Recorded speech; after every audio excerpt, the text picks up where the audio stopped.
Mr. Speaker, ladies and gentlemen, the fatal flaw of the previous speaker is that just because we can do something does not mean we should. Contrary to popular belief, things can get worse. Case in point, what happened during the height of the Russia-Ukraine war?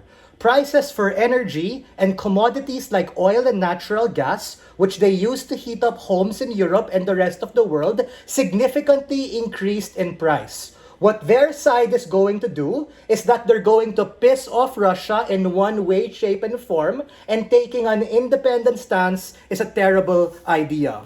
Madam Speaker, ladies and gentlemen, not taking a stance or doing nothing, or what we refer to as a wait and see, is taking a stance. The United States under the Donald Trump and Republican MAGA Season 2, motivated by protectionism, takes on the mantle of strategic ambiguity, and that is what motivates our side of the House. The info slide and what we see the world doing is a lot of uncertainty and volatility ahead. For instance, we don't necessarily know what Donald Trump plans to do, and there's a lot of uncertainty and volatility given what he's done with abruptly cutting USAID or doing things like fucking slapping on tariffs and quotas like he's giving out candy. And the question we then have to ask is, why go against the grain? And we think that aligning with this strategic ambiguity allows EU as a collective, as individual countries, and spillover effects to the rest of the world, because I recognize this is not an actor motion,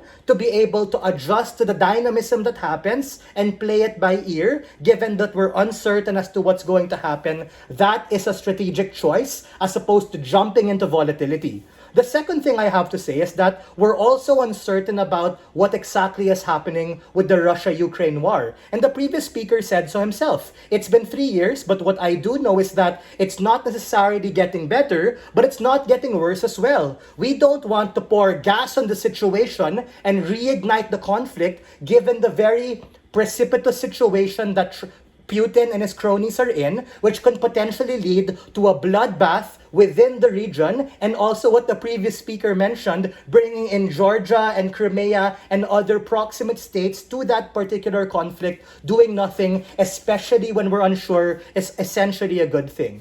We think what we want to do is by being able to follow the United States in terms of adjusting to this particular climate, and we don't want to be able to take a firm stance. Very simple. The EU, even as a collective, is not a monolith. You have some countries who are unsure and want to abstain. You have some countries who are proximate who want to take a firm stance. And you have other countries who are like, fuck that, we don't give a shit. So, the point in which you go against strategic ambiguity and force taking a stance is a point in which you put a bifurcation and bisect the European Union that puts a strain on them as a collective and as countries at the point in which we actually have to be protectionist or play it by ear. Because a lot of uncertainty is happening within the US and also within that situation. That means we're not entirely sure what might happen, so we need to be able to play it by ear and understand. But the burden push coming from their side is, yeah, but we gotta grow up here, we gotta do something about it. But just because we can doesn't mean we should. This could lead to escalating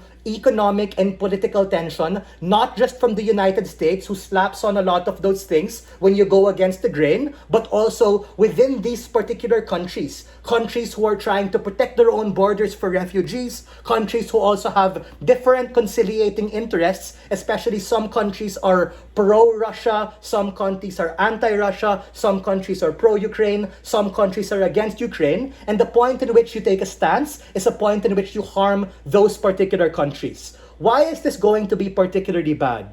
We think it could potentially entrench Europe into more geopolitical conflict, but that puts pressure on the euro amidst an already inflationary environment with high interest rates that we're already seeing. Which is why the hegemonic power of the world, whether we fucking like it or not, is the United States of America. And we need to be able to play it by ear, especially since a madman is in control and we're not entirely sure what's going to happen. Don't let their side potentially misrep us. We're not saying we're gonna dilly dilly-dally, do nothing. No, we're going to be very strategic about it. Meaning, in instances where certain things move this way, we're going to adjust accordingly. What we're against, and the very clear stance coming from our side, is we don't want this grow a pair, take an independent stance for no particular reason, because we should. Because it sounds good, but it ultimately leads to a host of uncertainty and harms that are going to present itself on a political and economic landscape that becomes particularly bad for them.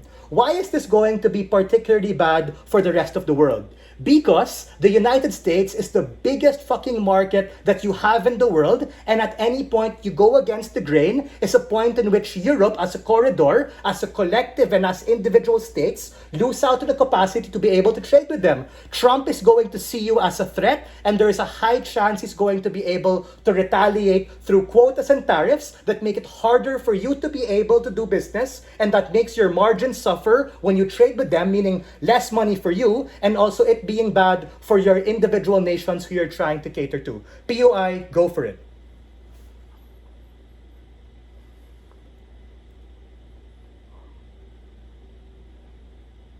Yeah, we think that with these refugees coming in, you already have a lot of states and status quo genuflecting to like doing the good thing and woke altruistic ideology taking them in. But the point in which you like escalate tension is a point in which you exacerbate the situation for those particular refugees. It might actually lead to the stifling of those corridors that they're trying to get into at the point in which you escalate tension. Again, vibe check your claim that contrary to popular belief, things don't always fucking get better. They can get worse, and the fact that the US is taking on strategic ambiguity for the sake of a tactical perspective, we think the EU should follow lockstep and suit with that strategic ambiguity to be able to adjust to that climate and landscape, given that we can't tell the future. It's only in hindsight we know, we could have done something, we should have done it, but since we aren't oracles who can tell the future, we think that we need to play things by ear, take it slow, and not necessarily go against the grain for the sake of doing so. So, if you want to be able to preserve the peace and be able to give a chance to the collective, the individual nations, and the rest of the world, a chance of not entrenching yourself in more conflict, stand beside opposition, we are very proud to oppose.